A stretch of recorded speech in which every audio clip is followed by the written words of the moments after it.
Le damos la bienvenida a esta hora al doctor Herbert Cuba García, reconocido médico especialista en política de salud pública, comentarista en el portal de opinión El Montonero. Qué gusto saludarlo, doctor Herbert Cuba, muy amable, buen día. Muy buenos días. Y otra vez, a través suyo a todo el país. Antes de analizar el tema sobre el cual usted ha escrito esta semana, la ley universitaria y la especialización médica, me gustaría echarle una mirada siempre al panorama político, ¿no?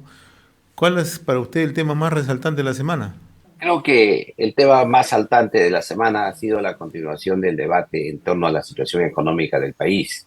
Creo que esto ha hecho a partir inclusive de la aprobación por parte del Congreso de la República y la promulgación de la ley que ya ha sido hecho el día viernes del crédito suplementario y el impacto que esto podría tener en la economía.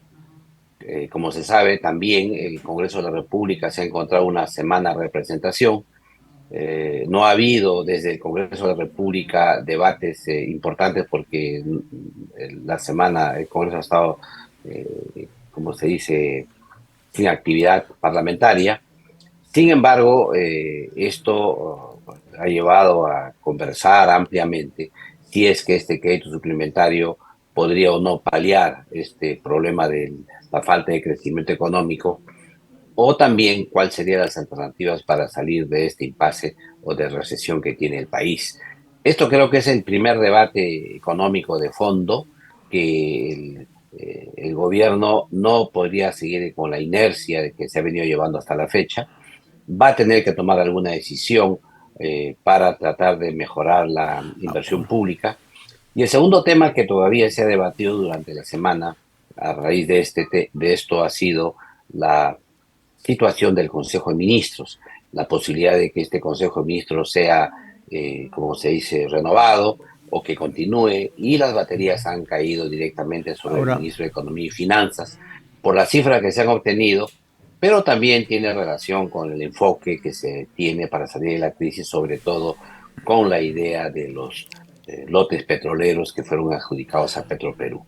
En consecuencia, yo creo que este ha sido el debate mayor y es probable que el día, que la semana que empieza, tenga que ver con la Junta Nacional de Justicia, qué es lo que ocurre ahí, pero el aspecto económico creo que es el que más ha movido ahora, debido a que todas estas críticas que se hicieron contra las mociones del Congreso para pedir el cese de la Junta Nacional de Justicia no ha tenido repercusión en la opinión pública, no ha movilizado ciudadanía, no ha habido marchas en favor de la Junta actual de Justicia, y creo que eh, solamente falta el conteo de votos al interior del Congreso para ver la decisión que se toma, ahora, al margen de los viajes al exterior, las fotografías con los organismos internacionales de esta comisión, con la finalidad de impedir o disuadir que voten los congresistas. doctor Cuba, Pero parece ser que esto no es un tema de la calle, sino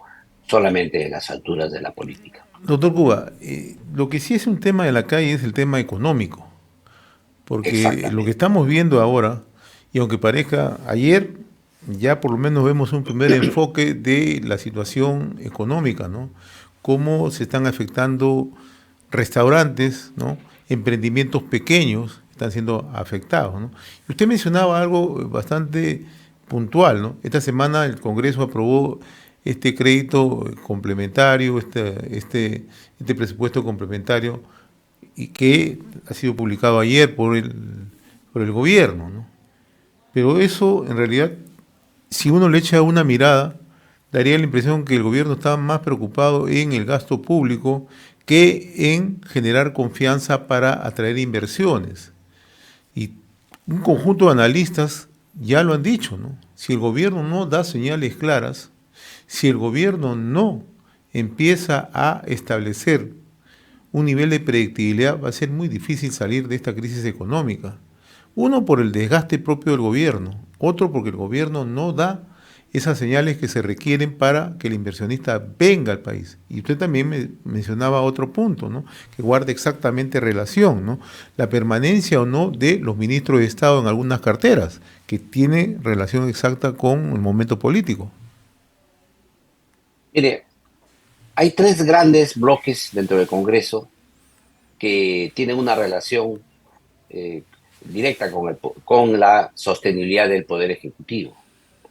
Uno de ellos es el denominado bloque democrático, que son los partidos que sostienen la mesa directiva del Congreso, que son mayoría, e incluyendo ahí también a Renovación Popular, que está en esa mirada.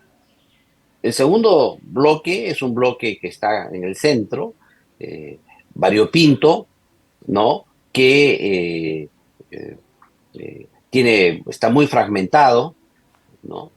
Pero que no ocupa la mesa directiva.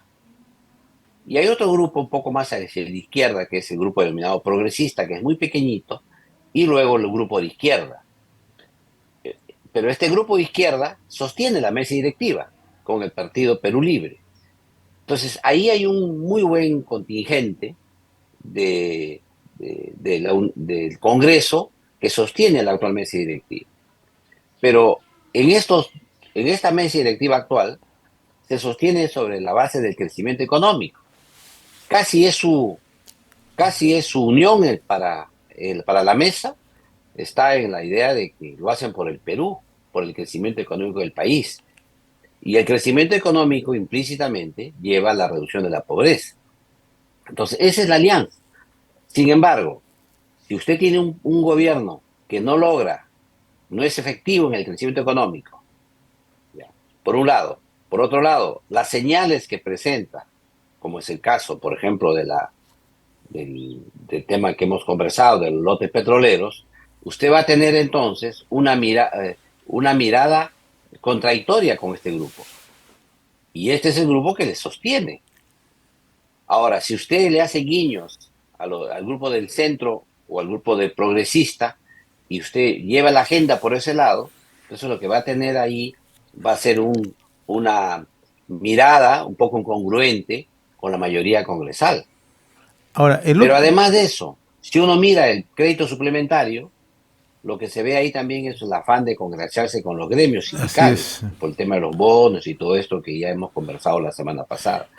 Consecuencia, si no se define, el gobierno no define no solamente cuál es el norte de crecimiento económico y no puede dar una señal clara de orientación estratégica ante el Congreso, lo más probable es que pierda el apoyo completo del Congreso y ponga en crisis la gobernabilidad del país. Creo que después de estos años de gestión, perdón, este tiempo de la gestión desde diciembre del año pasado hasta ahora, a 11 meses o 10 meses de esta gestión, es por primera vez que se necesita ahora sí reajustar el norte estratégico de crecimiento económico del gabinete de la señora Boluarte. Ahí es donde entra en discusión el tema de la remoción ministerial. Claro, porque en estos días mucho se ha debatido, doctor Cuba, en la necesidad de reactivar la economía. El propio ministro de Economía sale permanentemente en los medios de comunicación, vamos a reactivar la economía. Pero cuando uno mira la reactivación de la economía, hoy se da que es una entrega de bonos. Y eso, para el común de la gente, eso no le da una solución. Porque eso solamente alcanza para aquellos que tienen, para la administración pública o aquellos que tienen trabajo, pero aquel que quiere reactivar su economía con sus emprendimientos no lo va a poder hacer.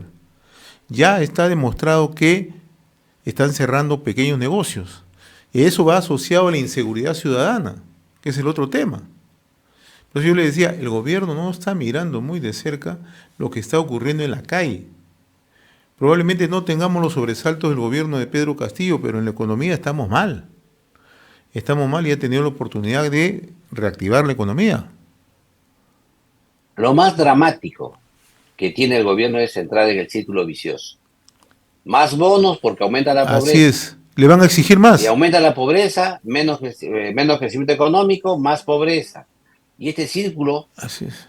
que es un círculo nefasto, solo se sale si es que tomas una orientación clara del Claro. crecimiento económico. Y es evidente que requiere pasar sobre algunos mitos que existen en el país, como que la minería y el desarrollo no pueden convivir, como que el empresario es malo y no hay que darle beneficios al empresariado para el crecimiento económico, o también que ser proempresarial o ser o ser libre comercio, son ambos casos siempre negativos para el país, como si la empresa fuera mala per se y el comercio, el libre comercio sea malo pues, per se.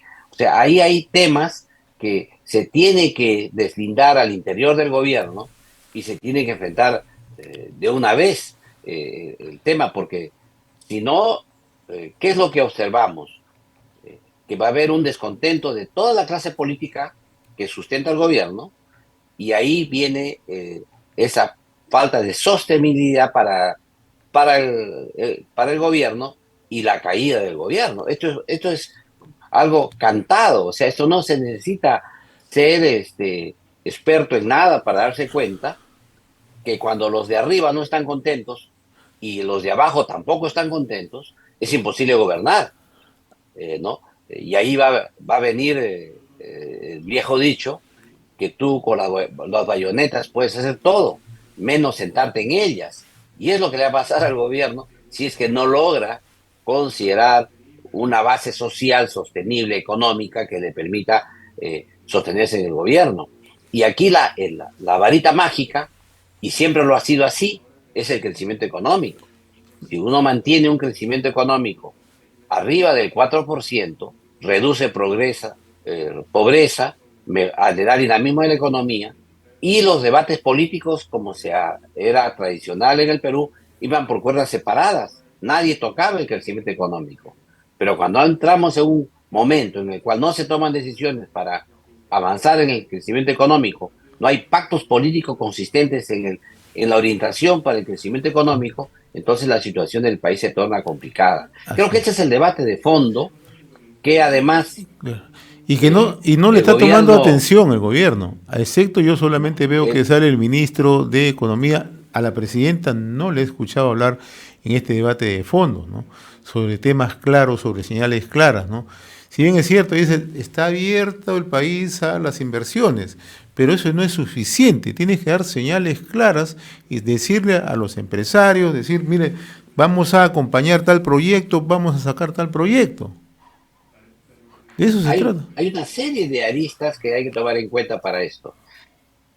Nosotros no somos un mundo aislado, Así es. no vivimos en un mundo aislado y el país tiene un PBI muy chiquitito en el mundo que hace que no seamos tan importantes para ser elegibles en la inversión. Claro. Por otro lado, también hay que señalar que el mundo vive una enorme confrontación política y económica que hace que los capitales fluyan hacia esos lugares donde les den mayor estabilidad y seguridad.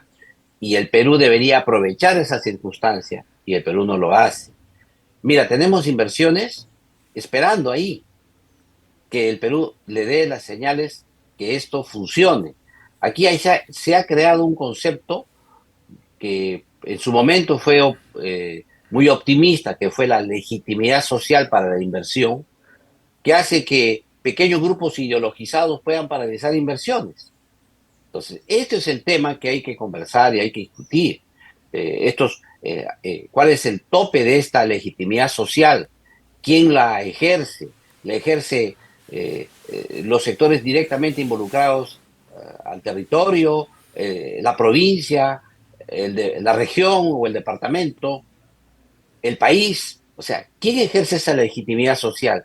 Y ese es un tema que se tiene que discutir. No puede ser que una frase gaseosa pueda paralizar inversiones que el país necesita. Pero además de eso, eh, no es incrementando el gasto del Estado que tú vas a hacer crecimiento económico. Ya los medios de comunicación han relatado ampliamente el dispendio que existe en el gasto estatal y no necesariamente mirando las cifras económicas del país que deberían traducirse a una austeridad fiscal, que no la vemos tampoco. No hay medidas de austeridad fiscal. En eh, esta ley del presupuesto complementario no se observan medidas de austeridad fiscal. Es cierto que este decreto o esta ley de crédito suplementario ha demorado mucho y ha hecho que quizás las condiciones en que propusieron las normas hayan cambiado en el momento que se han aprobado en el Congreso, y esto hace que haya un desajuste, ni aún así ese tema debió preverse o quizás se deba corregir con decreto de urgencia. Es importantísimo que el gobierno dé medidas de austeridad fiscal. Esto es clarísimo. Y el segundo punto que es importante es que dé señales claras Así es. de poder interpretar en qué entiendes por legitimidad social y una vez enfrentar esos lugares donde hay conflictos, que los mapea muy bien la PCM, con su tiene conflictos, o también la Defensoría del Pueblo, y señalar qué pasa aquí, por qué hay conflictos, porque hay que invertir. Tenemos que salir adelante, tenemos que llegar a acuerdos con las comunidades, tenemos que ser pragmáticos en el Así es. asunto para poder hacer las inversiones que permitan un crecimiento de mediano y largo plazo. Así es. Pero eso no existe. Y grave la situación, porque mire usted lo que ha ocurrido en Ecuador, y esto hay que mirarse en el espejo. La izquierda ecuatoriana pensaba que hackeando el gobierno de Lazo y habiendo llegado la muerte cruzada, le tocaba el gobierno a la izquierda. No, la población es consciente que por ahí no va la ruta. El Entonces tema ha es, votado otra vez por un gobierno ahí de lo centro que, y derecha. lo que exigen es la seguridad ciudadana ahorita. Esa es otra Y agenda de lo que Ecuador. exige la ciudad ciudadana y más inversión. Más diversión, Y claro. esto es la lectura que el Perú tiene Así que es. ver. Así es. No es lo que, no, hoy día veo la prensa y señalan pues con bastante beneplácito que Milei no haya ganado en primera vuelta en Argentina. Pero ojo, no sabemos lo que ocurrió en la segunda. El humor de los ciudadanos de América Latina va cambiando porque se dan cuenta que lo que se necesita es crecimiento económico para poder dar todos el tema de ayuda social. Sin crecimiento económico no puedes dar ayuda social, no hay forma, no hay de dónde, Claro. salvo entrando a otro círculo que veremos luego, que sería el tema de la inflación Claro. y la inflación y finalmente la maquinita, que es lo que finalmente terminan estos procesos que están, que hacen dádivas con recursos cada vez más escasos. Así es. Por eso es que yo creo que aquí el debate de esta semana ha sido el tema económico y probablemente que continúe todavía en lo que viene, a tal punto que el tema de la Junta Nacional de Justicia ha pasado a segundo plano y creo que sea cual sea la decisión que tome el Congreso, no va a tener mayor repercusión en la opinión pública nacional. Doctor Cuba, pasemos ahora al tema sobre la ley universitaria y la especialización médica, que es su artículo reciente. Aquí lo que paso revista es a la brecha que existe de especialistas para atender a la población. Estamos hablando de una cifra que bordea los 16.000 médicos y señala un fenómeno muy negativo para el país, que es la migración de médicos hacia el exterior. Eh, Estos días ha habido inclusive eventos en algún hotel de Lima Metropolitana eh, de personas interesadas en llevarse médicos para Alemania, por ejemplo.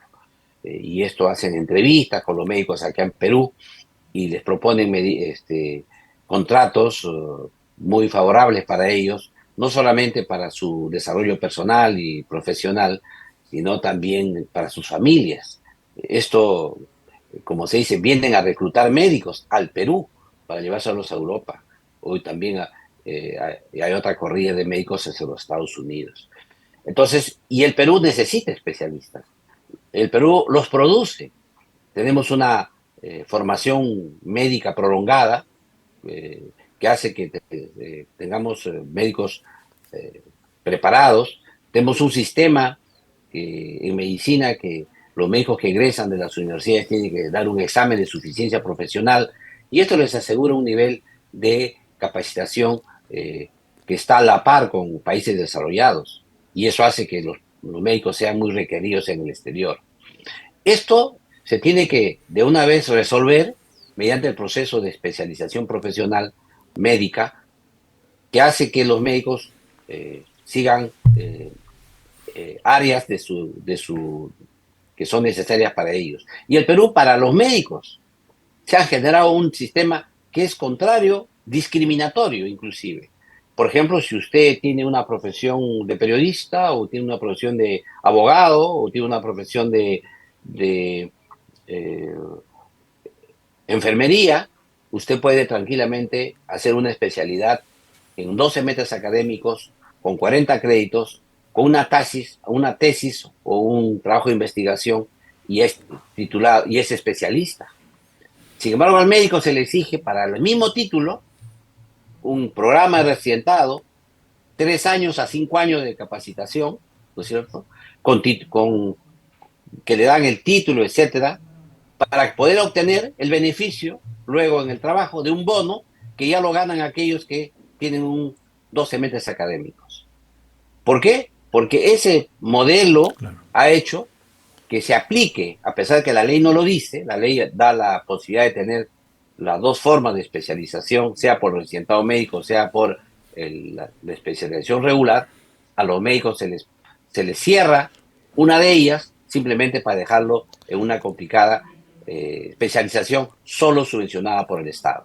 En consecuencia, la producción de especialistas es muy baja, no hay el número importante que el país requiere, que requiere más de 16.000 especialistas, y los pocos que tenemos migran al exterior.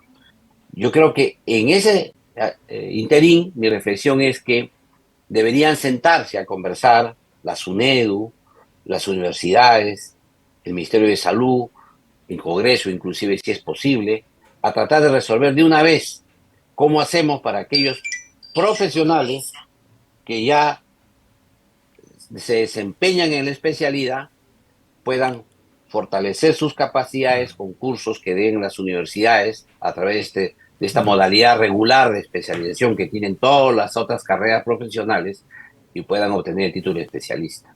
Creo que esta es la discusión que he puesto en debate, un poco eh, difícil, porque siempre es más fácil pensar dentro de la caja y lo que se hace, Así pero es. eso lamentablemente no da resuelto el problema, al revés, se está agravando y tenemos que poner coto a eso.